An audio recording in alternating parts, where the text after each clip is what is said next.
إن الحمد لله نحمده ونستعينه ونستغفره ونعوذ بالله من شرور أنفسنا ومن سيئات أعمالنا. من يهده الله فلا مضل له ومن يضلله فلا هادي له، وأشهد أن لا إله إلا الله وحده لا شريك له، وأشهد أن محمدا عبده ورسوله. قال الله تعالى في الكتاب الحكيم: يا أيها الذين آمنوا اتقوا الله حق تقاته ولا تموتن إلا وأنتم مسلمون. يا أيها الذين آمنوا اتقوا الله وقولوا قولا سديدا يصلح لكم أعمالكم ويغفر لكم ذنوبكم ومن يطع الله ورسوله فقد فاز فوزا عظيما. وقال النبي صلى الله عليه وآله وسلم: إن أصدق الحديث كتاب الله، وخير الهدي هدي محمد صلى الله عليه وآله وسلم، وشر الأمور محدثتها وكل محدثة بدعة وكل بدعة ضلالة وكل ضلالة في النار، أو كما قال النبي صلى الله عليه وآله وسلم. رب اشرح لي صدري ويسر لي امری واحلل عقدۃ من لسانی یفقهوا قولی. ان اللہ وملائکتہ یصلون علی النبی یا ایھا الذین آمنوا صلوا علیہ وسلموا تسلیما. اللہم صل علی محمد وعلی آل محمد وبارک وسلم. السلام علیکم ورحمۃ اللہ وبرکاتہ. ڈیئر ویورز، میں ہوں آپ کا ہوسٹ مظہر ایوب، آپ کے شو اسلام ان ماڈرن ٹائم کے ساتھ. اور انشاءاللہ ہمیشہ کی طرح ہم آج جو گفتگو کریں گے اس کا تعلق بھی ہمیشہ کی طرح قرآن سے ہوتا ہے. ہم زیادہ تر جو ایکسٹریکٹس ہیں اپنی ہدایت کے لیے ہم قرآن سے لے کے آتے ہیں، اور آبویسلی قرآن ہی وہ اللہ کا دیا ہوا رستہ ہے کہ انشاءاللہ جس کے اوپر چل کر ہم دنیا و آخرت کی کامیابیاں حاصل کر سکتے ہیں. آج میں تھوڑا سا گفتگو میری جو ہے وہ آپ سے تھوڑی سی مختلف ہوگی. نارملی میں جو ہے سرٹن ٹاپک پہ بات کرتا ہوں اور اس ٹاپک کے اندر قرآنی ریفرنسز کے ساتھ آپ سے ڈسکشن کرتا ہوں، لیکن آج انشاءاللہ میں تھوڑا سا اس سے ہٹ کے جو ہے نا آپ سے گفتگو کروں گا انشاءاللہ. تو دیکھیے، ایک تو سب سے پہلے بات یہ کہ اللہ تعالیٰ قرآن پاک میں ہمیں کہتا ہے کہ میں نے قرآن پاک کو تمہیں عطا فرمایا فی ھدی للمتقین، اس میں ہدایت ہے متقیوں کے واسطے، یعنی جو لوگ اللہ سے ڈر کے زندگی گزارتے ہیں. ڈر سے ناٹ نیسیسری ڈر، بٹ اللہ کے ساتھ ایک کانشیس زندگی کا کمٹمنٹ کرتے ہیں، ان کے لیے ہدایت ہے. اب میں دنیا کے کئی احوال دیکھتا ہوں، جیسے دیکھتا ہوں کہ لوگ بعض اوبیسلی دنیاوی حالات کی وجہ سے پریشان بھی ہوتے ہیں. کئی لوگ ہیں جن کے مسائل ہیں. کچھ لوگ یہ نہیں جو ہے نا ڈیفائن کر پاتے کہ کیا یہ آزمائش میں ہیں یا کیا ان کو اعمال کی سزا مل رہی ہے. تو دیکھیں، ہمیں اپنی طرف سے پوری کوشش یہ کرنی چاہیے کہ اگر کوئی حالات ہماری زندگی کے اوپر آ بھی رہے ہیں تو ہمیں کوشش یہ کرنی چاہیے کہ ہمیں اپنی زندگی کا محاسبہ کرنا چاہیے. ہمیں اپنے آپ کو دیکھنا چاہیے کہ ہم کس طرح سے اپنی زندگی کے اندر آسانیاں پیدا کریں. اکثر لوگ سمجھتے ہیں کہ تقوی کا مقصد یہ ہے کہ بہت ہی کوئی ذکر اذکار کرنے والا آدمی ہو وہ بڑا متقی ہوگا، یا کوئی عبادات کرنے والا آدمی ہو. یہ اس کا فیول ضرور ہے، یعنی عبادات اذکار یہ تقوی کا فیول ہے. اس میں بالکل اسی طرح کہ اگر تقوی ایک وہیکل ہے تو اذکار اور عبادات سے آپ کو اس تقوی کے اندر انرجی ملتی ہے. بٹ تقوی جو ہے وہ ایکچولی ان کاموں کو جو ہے نا ان کاموں سے رک جانا جن سے اللہ منع فرماتے ہیں. یعنی جن کاموں سے اللہ نے منع فرمایا، انسان اگر ان کاموں سے رک جائے تو حقیقی طور پہ تقوی یہ ہے. تو اللہ چونکہ قرآن میں کہتے ہیں کہ ھدی للمتقین، یہ متقیوں کے لیے ہدایت ہے. تو انشاءاللہ آج میں چاہتا ہوں کہ ہم اپنی زندگیوں کا کچھ محاسبہ کریں، اور اس محاسبے کے ساتھ اگر ہم یہ کر پائے تو انشاءاللہ آپ یقین مانیں کہ زندگی کے بہت سارے حالات خود بخود درست ہو جائیں گے. تو اس میں سب سے پہلی چیز جو ہے نا وہ اختلافات کا دوسرے رشتہ داروں سے یا جن لوگوں سے ہمارے کے ساتھ ان کا کوئی تعلق ہے دوستی کا، یا ان لوگوں سے ہمارا کوئی ایسا رشتہ ہے، اسپیشلی جو رشتہ داری ہے، اس میں اگر ہمارے سے کوئی غلطی کوتاہی ہو گئی ہوئی ہے تو آپ جو ہے نا ہمیں چاہیے کہ ہم ان کو معاف کر دیں. معافی کا طریقہ یہ کہ ہم ان کو، اگر انہوں نے غلطی بھی ہمارے ساتھ کچھ ایسا کیا بھی ہے جو کہ اچھا نہیں تھا، لیکن ہم اپنے طور پہ ان کو معاف کر دیں. آپ یقین مانیں اس معافی کے ساتھ انسان کے دل کے اندر ایک عجیب سی وسعت پیدا ہو جاتی ہے. اور اس بات کا انتظار نہ کریں کہ وہ پہل کریں یا ہم پہل کریں. یعنی صلح رحمی جو ہے نا یہ ان 4 بڑے گناہوں میں سے ایک ہے جس کے بارے میں کہا گیا ہے کہ کئی دفعہ باقی انسانوں کی ہر گناہ سے اللہ مغفرت فرما دیتے ہیں، اور 4 بڑے گناہوں میں ایک گناہ صلہ رحمی ہے، کہ اگر آپ نے قطع تعلق کر رکھا ہے، آپ کسی سے بات نہیں کرتے، آپ کا کسی، اور اکثر اوقات یہی ہوتا ہے کہ ہو سکتا ہے آپ ٹھیک ہو، اس اس انسان نے آپ کے ساتھ کچھ برا کیا ہو، لیکن آپ اللہ کے واسطے اس کو معاف فرما دیں۔ آقا کریم صلی اللہ علیہ وسلم کی مشہور حدیث ہے، مستند حدیث ہے، کہ جو شخص حق پہ ہوتے ہوئے بھی تنازع سے باہر نکل آئے، کل قیامت کے دن جنت کے وسعت میں وہ مجھ سے اپنا گھر مجھ سے لے لے۔ یعنی اتنی بڑی گارنٹی کے بعد ہمیں چاہیے کہ ہم اپنے جو ہماری صلہ رحمی ہے، چاہے ہمارے رشتہ دار ہیں، ہمارے دوست احباب ہیں، اگر ہم سے کوئی خفا ہے تو ہم ان کو منا لیں، ہم ان کے ساتھ اپنی چیزوں کو دوبارہ سے ٹھیک کر لیں۔ بے شک اتنا رکھیں کہ قطع تعلق ہی نہ رہے۔ اگر ہمیں محتاط، اگر کسی نے دھوکہ کھایا ہے، کسی نے کوئی چیٹنگ کی ہے، تو obviously تھوڑا سا آپ کو محتاط ہونا پڑتا ہے ایسے لوگوں سے۔ آپ معاف کر رہے ہیں، لیکن آپ اس کے ساتھ ساتھ جو ہے نا، آپ اپنے آپ کو دوبارہ ایسی سچویشن میں نہ ڈالیں جس سے کبھی آپ کو دھوکہ دے سکے۔ تو جس کا مطلب یہ ہوا کہ آپ ان کے ساتھ ایک بار بات چیت شروع کریں، سلام دعا شروع کریں، ہو سکتا ہے اللہ تعالیٰ ان کو بھی ہدایت دے دیں۔ دوسرا یہ کہ اگر ہم سے کسی کے ساتھ غلطی ہوئی، اگر ہم نے کوئی غلطی کی ہے کسی کے ساتھ، کسی کو برا بھلا کہا، کسی کے ساتھ ہم نے نازیبا کچھ چیز کی جو کہ اخلاق کے مطابق نہیں تھی یا دین کے مطابق نہیں تھی، تو ہمیں اس کی فوراً معافی مانگنی چاہیے۔ ہم ان لوگوں سے بات کریں، ان کو فون کریں، اور ہم بالکل اللہ کے سامنے جیسے انسان ہوتا ہے ان سے بولیں کہ بھائی ہم سے غلطی ہو گئی ہے، آپ ہمیں جو ہے نا معاف کر دیں، اور انشاءاللہ کوشش یہ کریں کہ آئندہ اس غلطی کو رپیٹ بھی نہ کریں۔ میں آج بڑی ڈفرنٹ قرآن کی جو قرآن ہمیں سکھاتا ہے، میں آج آپ کو نا ایک بالکل اس کا لب لباب آپ سے عرض کر رہا ہوں۔ تو اگر غلطی مجھ سے ہوئی ہے یا آپ نے کی ہے، تو آپ اس غلطی کی معافی فوراً کے فوراً مانگ لیں، اور اگر آپ غلطی کی معافی مانگ لیں گے تو آپ دیکھیں آپ کا دل اندر سے پھر ایک بار کشادہ ہو جائے گا، ایک وسعت پیدا ہوگی۔ چاہے آپ نے کسی کی غلطی معاف کر دی یا اپنی غلطی پہ معافی مانگ لی، دونوں صورتوں میں آپ کا دل ہلکا ہو جائے گا، اور انشاءاللہ آپ کے لیے خیر کے راستے کھل جائیں گے۔ اللہ فرماتے ہیں کہ خالی تم استغفار کرو، کہ جو لوگ استغفار کرتے ہیں یمددہم باموال و بنین، اللہ کہتا ہے میں ان کی مدد کرتا ہوں، یعنی ان کو سپورٹ دیتا ہوں، ان کو میں یعنی بارشوں کے ذریعے بھی سپورٹ۔ اس زمانے میں چونکہ قحط پڑا کرتے تھے۔ کہنے کا مقصد یہ کہ اگر آپ استغفار کی کثرت کریں، اپنے گناہوں کی معافی مانگ لیں، دوسروں کو معاف کر دیں، یہ میں آپ کو 3 ساتھ باتیں بتا رہا ہوں۔ اللہ کے سے استغفار کی کثرت کا کرنا، اپنے گناہوں کی معافی، اور معافی کے ساتھ اگر مجھ سے کوئی زیادتی ہوئی ہے تو معافی کے ساتھ تلافی بھی ضروری ہے، یعنی اگر اس میں کوئی کسی کا حق شامل ہے، کسی کے کچھ پیسے شامل ہیں، کسی کی کوئی ایسی چیز شامل ہے، تو پھر اس کی تلافی بھی کی جائے، خالی معافی نہیں۔ تو اللہ کے سامنے اپنے گڑ گڑا کے استغفار کو کثرت سے پڑھنا، اور اس کے ساتھ ساتھ ان لوگوں کے ساتھ جن سے ہم سے کوئی غلطی ہو گئی ہو، ان سے معافی مانگ لینا، اور پھر معافی کے ساتھ تلافی بھی کرنا۔ اسی طرح اگر کسی نے ہمارے ساتھ کوئی زیادتی کی ہے، تو ان لوگوں کو یہ سوچتے ہوئے کہ اللہ بڑا معاف کرنے والا ہے، میں نے بھی معاف کر دیا، ہاں بعد میں اپنے معاملات میں تھوڑے محتاط چلیے، لیکن قطع تعلق ہی ختم کر لیں۔ اور اسپیشلی صلہ رحمی، وہ لوگ جن کا تعلق آپ کے اقربا کے ساتھ ہے، جو آپ کے قریب تر لوگ ہیں، اقربا جن کو کہا جاتا ہے، رشتہ داریاں جن کے ساتھ ہوتی ہیں، تو یہ ایک انتہائی اہم پہلو میں آپ سے بات کر رہا ہوں۔ اس کے علاوہ اگر آپ نے، جیسے ہمارے ہاں اکثر یہ ہوتا ہے کہ ہم لوگ اکثر جائیداد میں حق نہیں دیتے، کوشش یہ کریں کہ اگر کسی کے جائیداد کا حق آپ کے پاس ہے تو اس کو ادا کر دیں۔ یہ اس لیے کہ میں بتاؤں آنے والی زندگی میں نا بہت سارے چیزوں کے فیصلے اللہ معافی پہ کر دے گا، لیکن بعض چیزوں کے فیصلے ایسے ہیں جو بغیر ان کے ہوئے نہیں ہوتے۔ اللہ ہمیں بھی ہدایت دے کہ ہم اگر کچھ ایسی چیز ہم سے ہوئی ہے تو ہم اس کو ٹھیک کر سکیں۔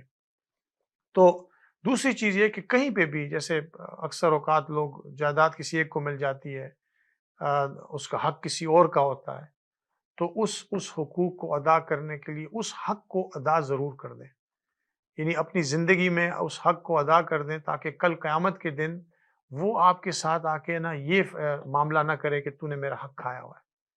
یہ بہت ہی گمبھیر جو ہے نا مسئلہ ہے۔ اس سے کوشش کریں کہ انشاءاللہ اپنے آپ کو اس چیز سے نکال لیں اپنی زندگی میں اپنے سامنے، کیونکہ اکثر اوقات جیسے جائیداد میں والدین کی جائیداد ہوتی ہے، اس میں اور بھی حصے دار ہوتے ہیں، کسی ایک کو مل جاتی ہے، تو اس میں کوشش کریں کہ اس کو سارٹ آؤٹ کر لیں ابھی انشاءاللہ۔ اور تیسری چیز یہ کہ جیسے ہم لوگ اب اس ملک میں رہتے ہیں، آپ دیکھتے ہیں اس ملک میں اکثر اوقات جو فیملی سسٹم ہے، جائیداد کا جو ڈویژن ہے وہ 50-50 ہو جاتی ہے، لیکن اس میں دیکھیں اگر وہ عورت کا حق ہے، اگر وہ عورت کے مال سے بنی ہوئی ہے تو عورت کا ہی حق ہے۔ شوہر کو یہ بحیثیت ہے، اگر خدا نخواستہ ان میں علیحدگی ہو جاتی ہے تو وہ حقدار نہیں ہے، وہ آدمی اگر وہ مال اس عورت کا تھا تو اس میں اتنا ہی حقدار ہے جتنا اللہ کے رسول کے قانون کے مطابق، اگر خدا نخواستہ میاں بیوی میں سے کسی ایک کا انتقال ہو جاتا ہے تو اس کا اتنا ہی حق ہے ورثے میں جتنا اللہ نے منتخب کیا۔ 1/8 جو ہے نا وہ اس آدمی کا یا عورت کا حق ہے۔ اگر آدمی کا مال ہے تو اس عورت کا حق نہیں ہے۔ یعنی ظاہری بات ہم جس ملکوں میں رہتے ہیں ان ملک کے قوانین کو ہم فالو کرتے ہیں۔ اب ہوتا ہی ہے کہ ایک آدمی کا جو ہے نا اس نے زندگی بھر اس نے محنت کی، اس کے بعد اگر ان میں سپریشن ہو گئی، ڈیورس ہو گئی تو آدھا دوسرا ساتھی بھی لے کے چلا گیا۔ دیکھیں یہ آپ اپنی مرضی سے تو دے سکتے ہیں، لیکن یہ اگر کوئی انسان آپ سے وہ پیسے لے لیتا ہے تو یہ اس کے اوپر جائز نہیں ہے۔ یہ پیسے، اس پیسے کو اس کو جسٹیفائی کرنا پڑے گا، بالکل دونوں سچویشن میں نہیں۔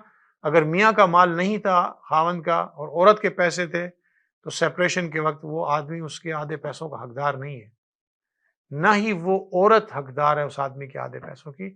وہ اسلامکلی جو بھی اس کا حصہ بنتا ہے، موت کے بعد میاں بیوی کا 1/8 حصہ بنتا ہے جس کا بھی مال ہو، اور اس کے بعد اولاد کا ورثے میں جاتی ہے، وہ وراثت اولاد کے اس میں جاتی ہے۔ تو ایک تو یہ اس پہ بھی تھوڑا سا خیال کر لیں کہ اگر کسی سے آپ نے زیادہ پیسے لے لیے ہوئے ہیں تو پیسے آپ کو چاہے آپ نیت کر لیں تھوڑے تھوڑے کر کے واپس کر دیں۔ تیسری چیز یہ کہ اپنی زکوٰۃ کو دیکھیں، آپ کے اوپر جو زکوٰۃ ہے وہ 7 تولے سونا اور 52 تولے چاندی ہے، اور یا آپ کی 1 سال کی سیونگز پہ جو زکوٰۃ آتی ہے اس زکوٰۃ کو بھی پلیز اگر کیلکولیٹ کریں، اگر کہ آپ نے بہت زمانوں سے نہیں دی تو کم از کم نیت کر دیں کہ اللہ میں تھوڑا تھوڑا کر کے میں تیری اس پیسے کو میں واپس کر دوں گا۔ اللہ یہ زکوٰۃ آپ کا اور میرا پیسہ نہیں ہے، ایکچولی یہ اللہ نے آپ کو اور مجھے جو مال دیا تھا، اللہ نے آپ کو اور مجھے اس کا ٹرسٹی بنایا تھا، تو زکوٰۃ کے اس پیسے کے اندر سے وہ جو 2.5% بنتے ہیں، چاہے وہ سونے کی شکل میں ہے، چاندی کی شکل میں ہے یا سیونگ کی شکل میں ہے، اور اب آپ کو لگتا ہے کہ وہ بہت سالوں سے کمپائل ہو گیا ہوا ہے، تو آپ کو چاہیے کہ وہ پیسہ تھوڑا تھوڑا کر کے نیت نمبر 1 کر لیں کہ اللہ انشاءاللہ میں ساری لوٹاؤں گا، اور اس کے بعد جتنا ممکن ہو تھوڑا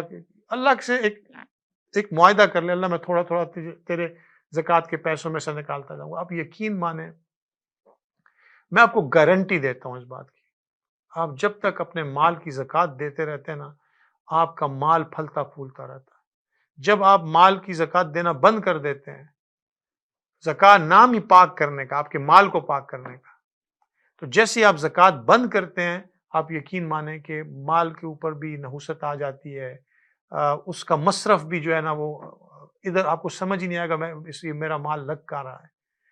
تو اس چیز کی یہ 2-3 بڑی امپورٹنٹ چیزیں، معاف کر دینا اور معافی مانگ لینا۔ میں آپ کو اب یعنی بلٹ پوائنٹس کے اندر بتا رہا ہوں، اپنی زندگی میں صلح رحمی کے ذریعے جو خاندان اقربا آپ کے لوگ ہیں، اگر کسی سے آپ خفا ہیں تو اس کو معاف کر دیں، کوئی آپ سے خفا ہے تو آپ اس سے معافی مانگ لیں۔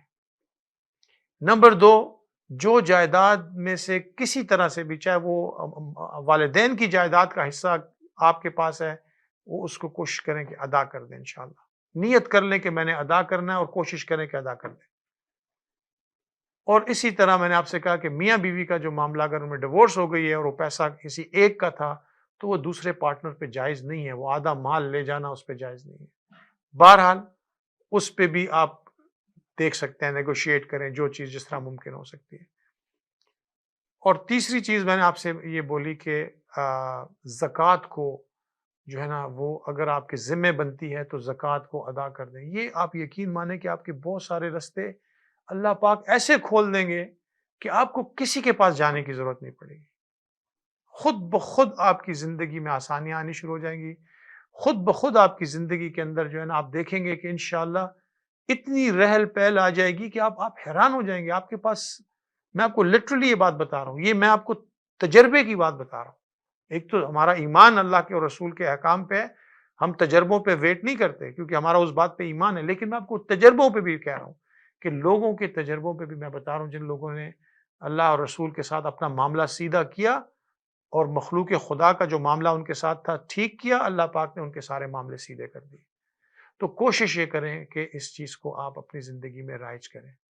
ان تین اعمال کو بہت جو ہے نا زیادہ فوکس کر کے، اور اس کے ساتھ ساتھ میں آپ سے جیسے ہمیشہ کہتا ہوں کہ کثرت کے ساتھ استغفر اللہ الذی لا الہ الا هو الحی القیوم واتوب الیہ استغفار ہے، یا استغفر اللہ ربی من کل ذنب واتوب الیہ استغفار ہے.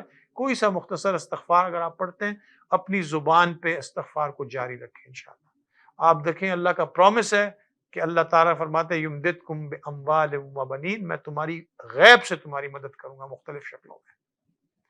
اور ساتھ ساتھ درود پاک کی کثرت، یہ ہمیشہ میں ہر پروگرام میں کہتا ہوں کہ درود پاک کی کثرت کریں. ہمارے بہت سارے کام رک جاتے ہیں، ہماری زندگی میں پریشانیاں آنی شروع ہو جاتی ہیں، ہمیں سمجھ نہیں آ رہا ہوتا ہم کیا کریں، ہم کس کے پاس جائیں، لیکن اصل میں حل تو اللہ نے ہمیں بتایا ہوا ہے اس کا.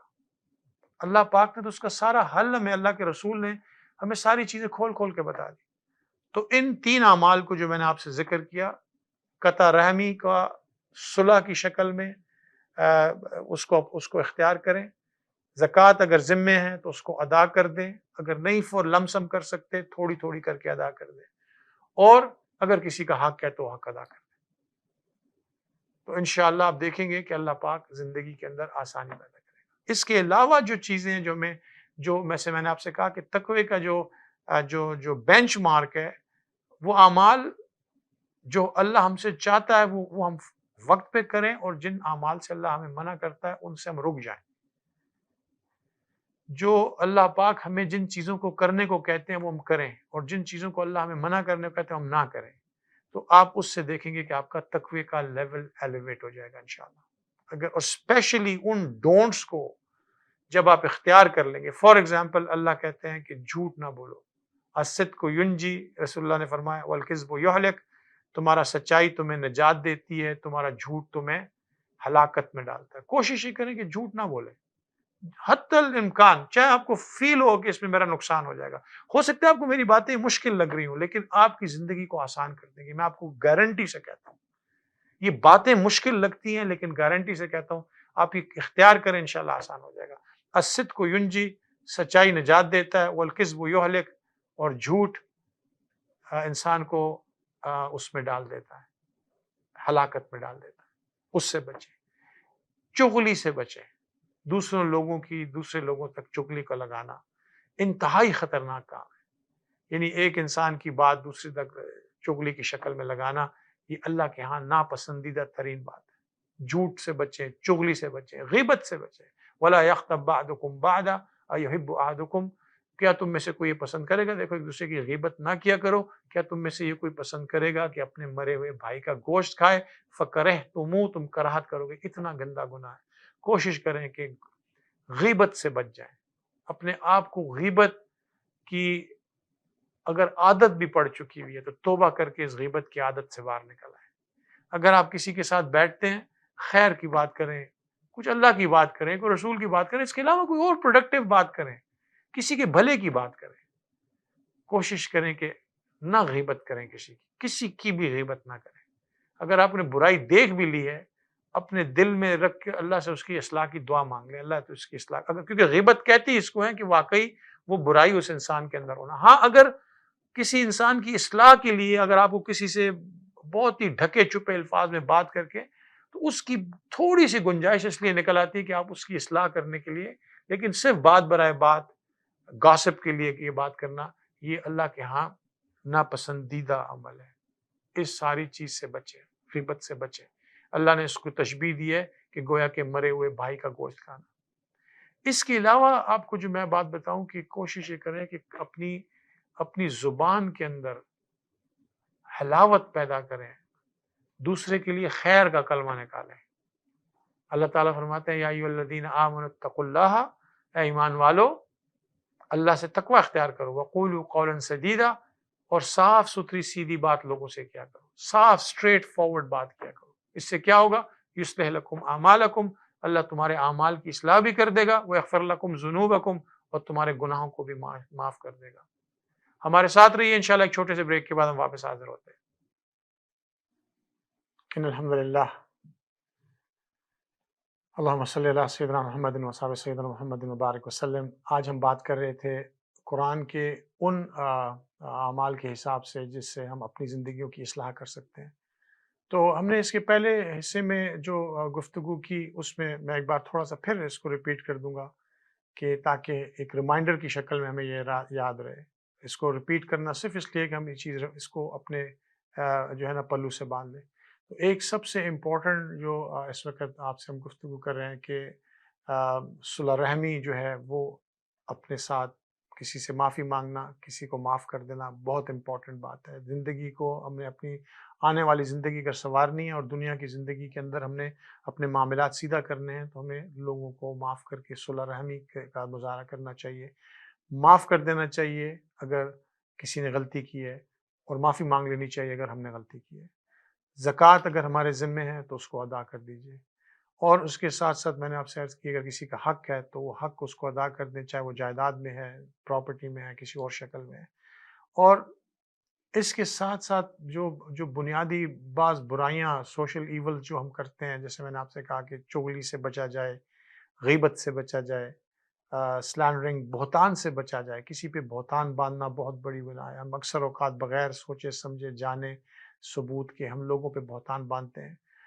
یہ ایک بہت بڑا گناہ ہے، یعنی ایون غیبت سے بڑا گناہ ہے۔ اور غیبت جیسی چیز کو اللہ نے کہا ہے کہ غیبت اس طرح سے ہے جیسے مرے ہوئے بھائی کا گوشت کھانا۔ اور اس کے علاوہ جو میں ایک اور آپ انشاءاللہ یہ آج کی اس نشست میں آپ سے بات کرنا چاہتا ہوں، اگر اللہ پاک نے آپ کے والدین آپ کی زندگی میں حیات ہیں تو آپ ان والدین کی خدمت ضرور کریں۔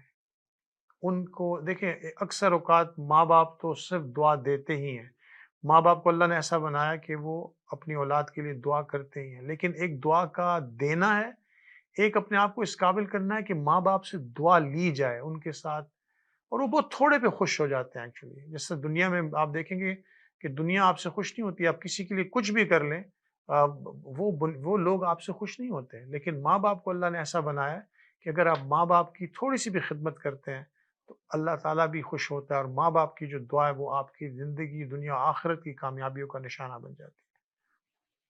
تو اب اس چیز پہ تھوڑا سا کوشش کریں کہ اپنے ماں اور باپ کی دل جوئی کریں، وَلَا تَقُل لَّهُمَا اُف، ان کو اف بھی نہ کرو، یعنی اتنا لیول پہ بولا گیا ہے کہ وَلَا تَقُل لَّهُمَا اف، اور ان کے لیے یہ دعا کریں وَقَالَ رَبِّ ارْحَمْهُمَا كَمَا رَبَّيَانِي صَغِيرًا، اے اللہ ان پہ تو ایسا رحم کر جیسا انہوں نے میرے پہ بچپن میں رحم کیا تھا، جیسا انہوں نے میرے پہ بچپن میں رحم کیا تھا، اللہ تو ان پہ ایسا رحم کر۔ اب اس میں عین ممکن ہے بعض اوقات لوگ کہتے ہیں جی فیملی ایشوز ہو جاتے ہیں، ماں کا ساتھ دیں یا بیوی کا ساتھ دیں۔ اب دیکھیں اس میں ایک بیلنس ہے، خدا نخواستہ یہ کہیں پہ بھی ماں کی خدمت یا باپ کی خدمت میں یہ نہیں ہے کہ آپ اپنی بیوی بچوں کو آپ اگنور کریں یا آپ ان کو ڈیگریڈ کریں۔ یہ ایک بیلنس ہے، مجھے پتہ ہے کہ some time it's tough, but یہ ہم کر سکتے ہیں۔ تو آپ انشاءاللہ آپ کو ڈبل اجر ملے گا، ماں باپ کی خدمت کا بھی اجر ملے گا، اور ماں باپ کی خدمت کے علاوہ جو بیوی بچوں سے آپ اچھا سلوک رکھیں گے، کیونکہ نبی صلی اللہ علیہ وسلم کی حدیث ہے کہ تم میں بہترین وہ ہے جو اپنے گھر والوں کے ساتھ، یعنی اپنی بیوی بچوں کے ساتھ سب سے اچھا ہے۔ تو ان سے بھی آپ اگر کوشش کر کے اپنی ایک محبت کا رشتہ، ایک مودت کا رشتہ پیدا کریں، ماں باپ کی خدمت اپنی جگہ، ان کی خدمت کرنا، ان سے خندہ پیشانی سے پیش آنا، ان کی ضرورتوں کا خیال کرنا، ان سے دعائیں لینا، this is one of the major actually things that we should do in our life. لیکن اس کے ساتھ ساتھ ایک اچھا شوہر بن کے یا ایک اچھا بیوی بن کے یا ایک اچھا گھر والا بن کے اپنی اولاد کی اور اپنی بیوی کی دلجوئی کرنا، ان کا خیال کرنا، ان کی ضرورتوں کا خیال کرنا، جو آپ کے بس میں ہے۔ ظاہری بات ہے ہر انسان اتنا ہی کر سکتا ہے جتنی اس کی کیپیسٹی ہوتی ہے، تو اس کا ضرور انشاءاللہ اس کا بھی اہتمام کریں کہ آپ اپنے بچوں کے ساتھ اور بیوی کے ساتھ ایک اچھی اخلاق کے ساتھ پیش آئیں۔ اور آخری بات میں آپ سے بولوں گا، جو قرآن ہمیں سکھاتا ہے، قرآن ہمیں ایک اخلاق سکھاتا ہے بیسیکلی، جو جنرلی ہمارے اندر ہونا چاہیے۔ یعنی ایک انسان خندہ پیشانی سے بات کرنے والا ہو، احترام سے بات کرنے والا ہو، ادب سے بات کرنے والا ہو، گالی گلوچ نہ کرے، کسی کی تذلیل نہ کرے، اپنے الفاظ سے کسی کا دل نہ توڑے۔ دل توڑنا ایک سخت گناہ ہے، کسی کا دل توڑا نہیں جا سکتا۔ آپ کوشش کریں جتنا بھی انسان، اب یہ میں آپ کو اس لیے بڑے بڑے پوائنٹس میں یہ بات بتا رہا ہوں کہ اگر اس پہ ہم آج سنیں گے تو انشاءاللہ ہم اس پہ عمل بھی کر سکیں گے۔ کوشش یہ کریں کہ کسی کی دل آزاری نہ کریں، کسی کی تذلیل نہ کریں، کسی کی بے عزتی نہ کریں، کسی کو اس طرح سے ٹریٹ نہ کریں کہ وہ انسان اپنے آپ کو جو ہے نا چھوٹا اس کو آپ فیل کرائیں۔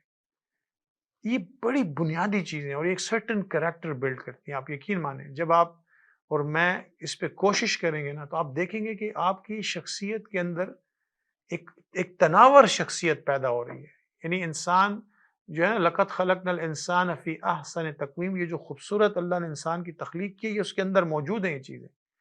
ثم رددناه اسفل سافلین، انسان اپنی ان چیزوں سے آہستہ آہستہ ان کی پستیوں میں گرتا چلا جاتا ہے۔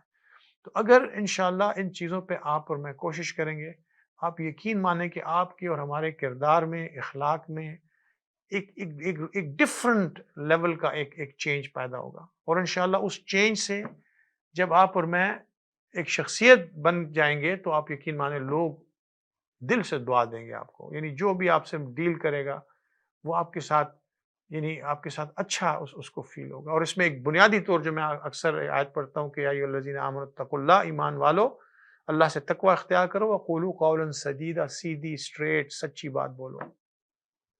کیا ہوگا؟ یصلح لکم اعمالکم، اللہ تمہارے اعمال کی اصلاح کر دے گا، ویغفر لکم ذنوبکم، تمہارے پچھلے گناہ بھی معاف کر دے گا۔ تو اگر ہم لوگوں کے ساتھ ایک اسٹریٹ معاملہ رکھیں تو آپ یقین مانیں کہ ہماری زندگیوں کے اندر ایک بہترین چینج آ جائے گا انشاءاللہ۔ یہ ریمائنڈرز، یہ کوئی آپ کو لگ رہا ہوگا کہ کوئی نئی بات تو میں نہیں کر رہا، نہیں، یہ ایک ریمائنڈر ہے جو مجھے بھی ایک سرٹن ٹائم کے بعد چاہیے ہوتا ہے، آپ لوگوں کو بھی چاہیے ہوتا ہے۔ آئیں سب مل کر انشاءاللہ اللہ کی بتائی ہوئی کتاب کے ذریعے اور طریقے سے زندگی گزارنے کی کوشش کرتے ہیں، وہ زندگی جو رسول اللہ صلی اللہ علیہ وآلہ وسلم نے ایکچولی پریکٹیکلی زندگی گزار کے بتائی کہ قرآن کے احکام، ان روحانی احکامات کو پریکٹیکل دنیا میں کیسے گزارا جا سکتا ہے۔ آئیں قرآن کو فالو کریں، آئیں نبی صلی اللہ علیہ وسلم کی پاکیزہ سنتوں کو فالو کریں۔ اور جاتے جاتے ایک بات آپ سے میں کہہ کے جاتا ہوں، نبی صلی اللہ علیہ وسلم کی ایک سنت ہے مسواک، جو ہم اب اکثر لوگ نہیں کرتے۔ آپ یقین مانیں کہ اللہ کے نبی کی ایک حدیث کے مطابق مفہوم بیان کر رہا ہوں، اس کے 99 فائدے ہیں، اور ایک فائدہ یہ ہے کہ مرتے وقت کلمہ نصیب ہوتا ہے۔ مسواک کرنے والے کو مرتے وقت کلمہ نصیب ہوتا ہے۔ مسواک کو اپنا لیں، نبی صلی اللہ علیہ وسلم کی سنت کو زندہ کریں، آپ دیکھیں گے کہ انشاءاللہ کتنی قسم کی آپ بیماریوں سے اللہ آپ کو بچا لیں گے، کتنی قسم کی تکلیفات سے اللہ آپ کو بچا لیں گے۔ مسواک کو اپنی زندگی کی جو ہے نا اس میں ایک جگہ دیں، اس کو پرائورٹی دیں اس کو۔ اللہ تعالیٰ ہم سب کو اللہ کے کتاب پہ اور نبی صلی اللہ علیہ وسلم کی سنتوں پہ عمل کرنے کی توفیق نصیب عطا فرمائیں۔ انشاءاللہ اگلے پروگرام تک کے لیے آپ سے اجازت، آپ سب کو اللہ کی امان میں سپورٹ کرتا ہوں۔ وصلی اللہ تعالیٰ علی خیر خلقہ محمد وآلہ وصحبہ اجمعین برحمتک ارحم الراحمین۔ السلام علیکم ورحمۃ اللہ وبرکاتہ۔